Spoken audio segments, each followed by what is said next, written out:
आज हम अपना जो टॉपिक शुरू करने वाले हैं उसका नाम है लैंगिक जनन यानी कि सेक्सुअल रिप्रोडक्शन। लैंगिक जनन क्या होता है? देखिए, इसमें जो है लैंगिक जनन में गैमेट्स का निर्माण होता है, यानी युग्मकों का निर्माण और उनका सृजन होता है। ये इनके लिए इम्पोर्टेंट है। अगर ये नहीं होंगे तो लैंगिक जनन की क्रिया नहीं होगी। इस गैमेट्स का निर्माण करने के लिए जो पेरेंट होते हैं वो मेल और फीमेल होते हैं, यानी कि ये जो क्रिया होती है ये बाई पेरेंटल होती है, यानी कि द्विजनिक, यानी कि दो पेरेंट्स की आवश्यकता होती है जो कि अलग अलग गैमेट्स पैदा करें या उत्पन्न करें। अब इसमें बहुत सारे ऐसे निम्न श्रेणी के जो जंतु हैं या फिर ऐसे जो फ्लावरिंग प्लांट्स हैं, फूल वाले प्लांट्स हैं, वो क्या होते हैं, वो यूनिसेक्सुअल होते हैं, यानी कि एक ही पेरेंट में एक जो है मेल और फीमेल गैमेट दोनों ही उत्पन्न होते हैं। अब ये क्रिया होती कैसे है? सबसे पहले तो क्योंकि हमने कहा कि इसमें मेल गैमेट और फीमेल गैमेट चाहिए, तो जो मेल पेरेंट होता है उससे मेल गैमेट बनता है और फीमेल पेरेंट से फीमेल गैमेट बनता है। अब जब ये आपस में मिलते हैं तो इनका फर्टिलाइजेशन होता है। फर्टिलाइजेशन से क्या होता है, जाइगोट बनता है, और जाइगोट जो होता है जब इसमें सेल डिवीजन होता है, ग्रोथ होती है, तो इससे एक न्यू ऑफस्प्रिंग यानी कि नया प्लांट या एनिमल उत्पन्न होता है। तो इससे हमें क्लियर हो गया कि यहाँ पर हमें मेल गैमेट और फीमेल गैमेट की जो है नीड होती है, ये जरूरी होता है। अगर ये नहीं बनेंगे तो ये सेक्सुअल रिप्रोडक्शन नहीं होगा। लैंगिक जनन में जब कोशिका का विभाजन होता है तो उसमें जरूरी होता है, आप ये देखते हैं कि एक पेरेंट की जो भी संतानें होती हैं वो लगभग एक जैसी होती है, लेकिन फिर भी उनमें कुछ वेरिएशंस होती हैं। इसी तरह जैसे कि आप में और हम में, उसी तरह एक ही पेरेंट की सारी संतानें जो होती है वो एक जैसी नहीं होती। इसके लिए ये ऐसा क्यों होता है? सेक्सुअल रिप्रोडक्शन में ये होता है डीएनए के विभाजन के कारण। डीएनए क्या करता है, जैसे कि हमारी एक सेल है, डीएनए और कोशिका का विभाजन जब होता है तब एक जो जनक रिप्रोडक्टिव सेल होती है वो दो सेल में डिवाइड हो जाती है, जिससे कि न्यू ऑफस्प्रिंग बनता है।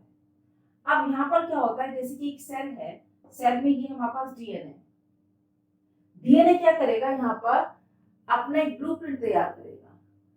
ब्लूप्रिंट उसे तैयार करके वो अलग हो गया, और यहाँ पर एक सेल जो है वो दो अलग अलग सेल्स में डिवाइड हो गई।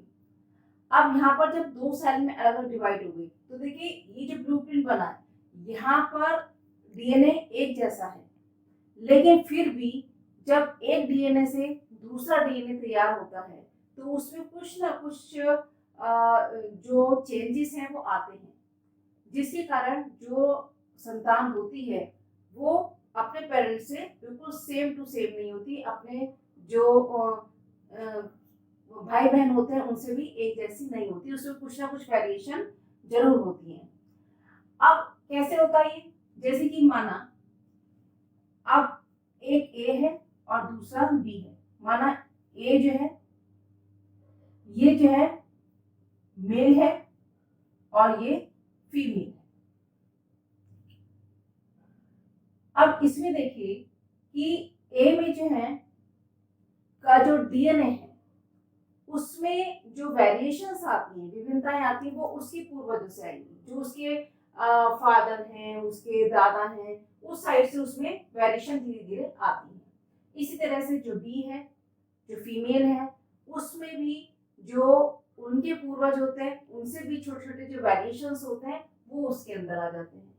और जब इनका फर्टिलाइजेशन होता है गैमेट्स में, क्योंकि ये वेरिएशंस कहाँ पर आएंगी, डीएनए में, तो जब कोई भी नया ऑफस्प्रिंग बनता है तो उसमें क्या जाएगा, डीएनए जाएगा। अब डीएनए जो है फादर साइड से भी और मदर साइड से भी आएगा, तो उसमें जो भी वेरिएशन है क्रॉस होने के कारण जो भी न्यू ऑफस्प्रिंग होगा उसमें वेरिएशन आ जाएगी और दोनों की तरफ से आएगी, जिससे कि उस जो नई संतान है वो थोड़ी डिफर दिखाई देगी। तो जो संतान होती है वो अपने अपने पेरेंट्स जैसी होती है। यानी कि जो ह्यूमन है ह्यूमन की तरह ही दिखाई देगा, जो भी एनिमल है, चाहे वो डॉग है, चाहे वो एलिफेंट है, उनके जो संतान होगी वो भी उनके जैसी ही दिखाई देगी।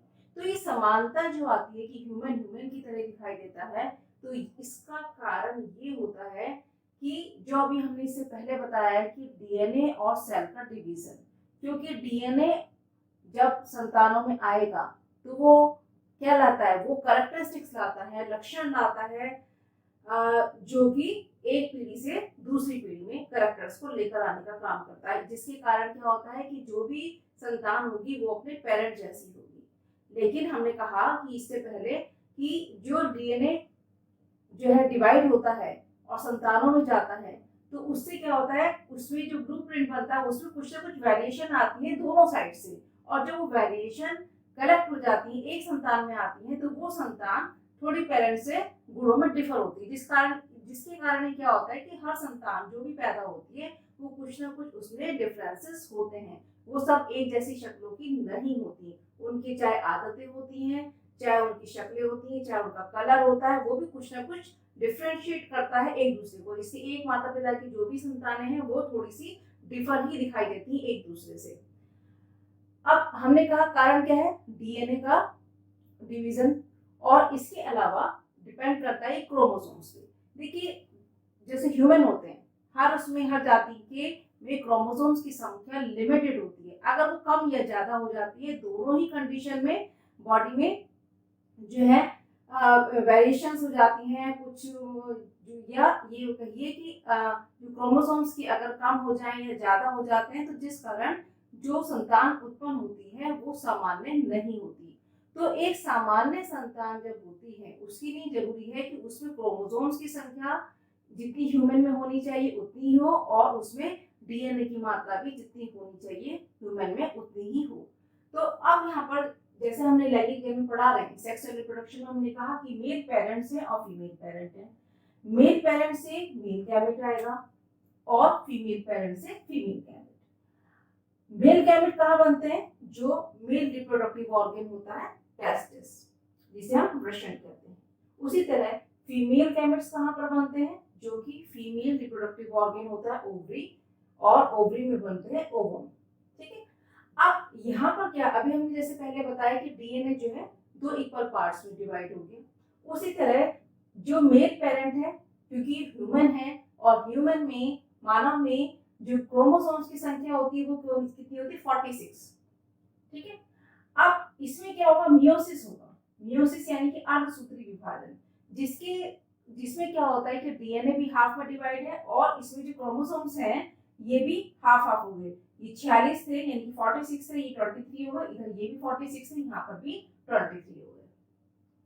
तो अब दोनों में अब मेल गैमेट कहाँ पर बन रहे हैं, टेस्टिस में।